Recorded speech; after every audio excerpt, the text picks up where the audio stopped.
many stories of when, for example, many of the South American tribes are entering into this other world, so to speak, that they have contact with other forms of entities that actually hands down information to them, something about what is happening on Earth or their own health in some cases. There's so many stories about this. Indeed. Do you think that and could be... in fact, there is textual evidence for that. Sure. There are about, I think, 3 or 4 of the Nag Hammadi texts that present themselves as what we would today call documents of channeling, Mm-hmm. you know? Sure. Channeling. And in those texts, we have a report, as it were, a kind of shorthand report. It's not, the reports are kind of, like notes taken in a classroom, you know? And the report seems to indicate that there is a master or a seer or shaman who is standing in front of the group of students and is communicating with a higher dimensional being and channeling information from that being. And there are texts which actually show that, one of which is called the Discourse on the 8th and the 9th. The Discourse on the 8th and the 9th is a Nag Hammadi text that actually describes that kind of channeling session. And so you're absolutely right. Some of the information that Gnostics received came from contacting higher intelligences, and it's clear from the text that they discerned and detected many different kinds of non-human entities in the cosmos. And not all of them were hostile to humanity. In fact, many of them were allies. Right. But they did detect one predatory species, the Archons.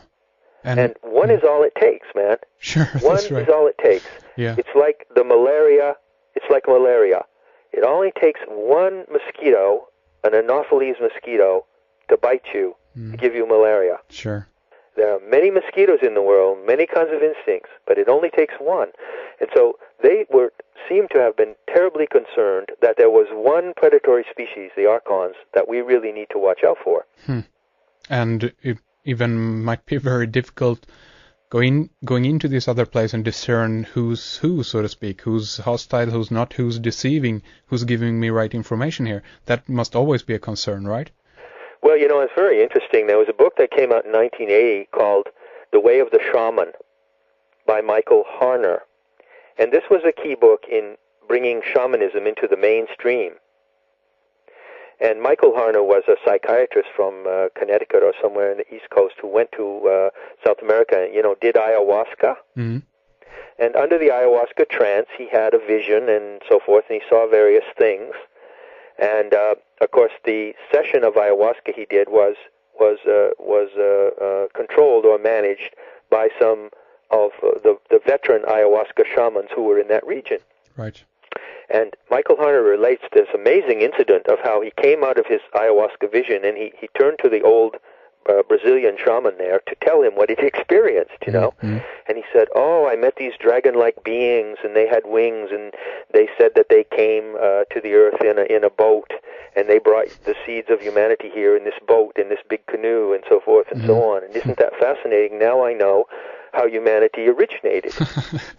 And the old Brazilian shaman looked at him and laughed. Yeah. And he said, well, they always tell everybody that. They're just a bunch of liars, you know.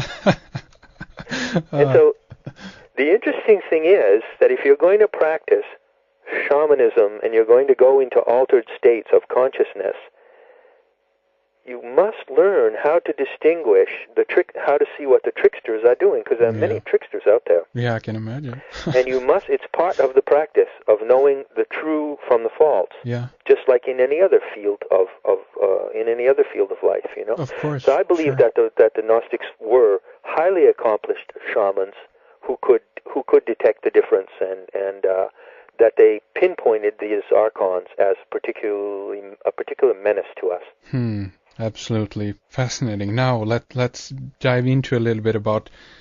I guess I want to start at 1947 and move on from there. I want to talk about Roswell or Roswell. I want to talk about Roswell, exactly, the discovery. Roswell, New Mexico, right? Yeah, and the discovery of the Nag Hammadi library in the similar time period. We could talk about the OSS becoming the CIA. You know how that's right. transpired. There's so much there. Where do you want to begin? Well, I think there's a piece on that on the site, of course, 1947 Nexus. I think that it's fascinating. We could talk about that for the rest of the night. Just point out the essential facts. I'll just point this out for those of your listeners who don't know. The Nag Hammadi texts were discovered actually by an Arab peasant in December 1945, but their importance was not recognized. They were just stuffed in a drawer in a museum in Cairo. And it was not until June 1947 when another scholar came from France, Jean Dorès came from France, and that he was shown these and he realized how important they were. Now, June, July, August of 1947 was a time when simultaneously a number of other events occurred. That was also the year that the Dead Sea Scrolls were discovered. And so, and the Dead Sea Scrolls are another kind of document. They were discovered near Jerusalem, and they were written in Hebrew and Aramaic. But they form an important part of this story. The Dead Sea Scrolls are discovered. The CIA was founded from the OSS, and a whole number of other things occurred in 1947. It was sort of like an explosion of the human psyche. And we're kind of living in the effects of that explosion now. And the main effect of that is that these esoteric religious documents, the Dead Sea Scrolls and the Nag Hammadi documents, are somehow all mixed up with our ideas of global conspiracy and our ideas of extraterrestrial, extraterrestrial influence. Sure. Yeah, it's just remarkable. Yeah. Just a little over 60 years ago, that it all seemed to explode at the same moment. It did. You already, I should say, have kind of laid out the idea that the Archons possibly could either be the Greys or have some kind of a relationship to them, and I want to explore that further, and I want to explore the idea of alien technology further and what is happening with us now. I guess the first thing I would like to ask you is, do you think that possibly then there was a downed craft, so to speak, a craft that crashed in Roswell around 47, right. and a consequence of that was that we attained some kind of alien technology? Right. The Roswell crash, which took place also in that year, is significant because the Roswell crash is the basis of what is called the extraterrestrial hypothesis. If you look on Metahistory.org, you'll find in the site guide there's an article called 9 Theories of Extraterrestrial Influence. There are 9, and I outline 9 different theories. One of those theories is the Gnostic theory, which I've been discussing with you. But the most well-known one, of course, is the so-called extraterrestrial hypothesis. And according to this hypothesis, an alien spacecraft crashed in Roswell in 1947, and bodies were recovered, living bodies. And what happened is that the American government secretly cut a deal with these gray aliens and got from them technology, secrets of technology, in return for allowing them to experiment on the human race, to abduct people, to interbreed, and so forth and so on. Okay? That's the extraterrestrial hypothesis, which is the most widely accepted conspiracy theory. Now, you're asking me, do I think that that crash actually took place? Well, I want to say this, that in the Gnostic materials that I've studied, there are descriptions of close encounters, of abductions, vivid descriptions. And there are also descriptions of the gray-type aliens and a reptilian-type alien. Really? Those are in the text. But I must add that there are no descriptions of hardware. There are no descriptions of flying saucers in the Gnostic material. So I tend to be very, very cautious when I hear claims that there's actually hardware that has, crashed and so forth. There are descriptions of hardware and flying saucers in the Dead Sea Scrolls.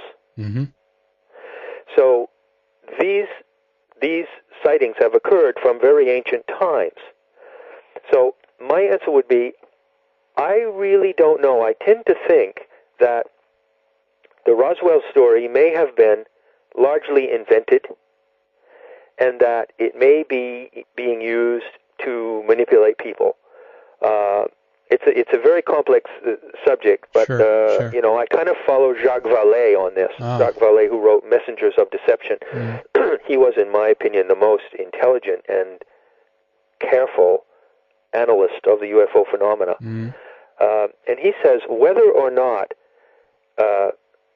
alien spacecraft have actually crashed, the story about them controls people's minds and manipulates people. And I sort of take that view. Well, sorry if it sounds like I'm weaseling out of the question. No. That's a perfect one, because I also want to kind of go into that area a little bit. Because earlier you said that these archons are kind of not physical, so to speak. This is something otherworldly that can't occupy bodies. But what I kind of want to lead into here a little bit is the fact that they actually are interested in inhabiting bodies on this planet, meaning that they want to in some way either incarnate into bodies or actually build something either from genetic material or from mechanic, robotics basically, that they can incarnate into. One idea that has been laid forth is the idea that the Greys actually are robots. If we think of the idea of how we do things now. That's right. Meaning that we send probes, we send robots into space to explore other planets. That's right. So why could not the Greys be a more, artificial intelligence, almost kind of a entity in itself, coming here exploring on behalf on some other intelligence from another solar system, Okay. Now, there are, of course, thousands and thousands of theories about this, and there's a lot of confusion about it. Let me see if I can give you, as briefly as possible, a Gnostic approach that may be helpful. Sure.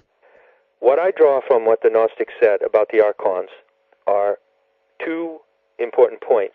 The first point is that they are an inorganic species, probably silicon, mercury kind of base, and that they live in the solar system at large, but they cannot live in the biosphere of the Earth.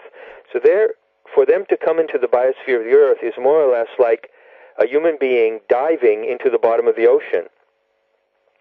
We need to have very complicated diving gear. We need to either go in a diving bell, or we have to have some kind of bulky diving equipment. But we cannot stay down at the bottom of the ocean very long because we're not designed to live there. So this explains why the actual physical appearances of these aliens would be so erratic and so brief, because they're only able to make brief forays into our atmosphere. Okay? That's one explanation. The second point is even more important. You raised the question, well, do they want to incarnate? Do they want to somehow become embodied on Earth and take over the Earth? Well, from what I draw from the Gnostic writings, this is not their aim. Their aim is more or less to invade our minds and to live through us. Now, if they succeed in doing that, then we would become archontic. I use that adjective, archontic. Sure. What does it mean to become archontic? If the human race were to become archontic, we would show a change of behavior that would be dramatic. First of all, we would only live in simulated or artificial environments. We would sever all connections with the natural world. Second, if the human race were to become archontic, we would make ourselves into robots. We would become robotized in our behavior. We would become like robot zombies, and we would attempt to do everything to replace our natural organs with prosthetic organs. We would, for instance, if we had a perfectly natural legs, we would prefer to replace those legs with robotic legs. Bionic, yeah. Bionic. We would become bionic. We would go into a bionic phase. That is how we would behave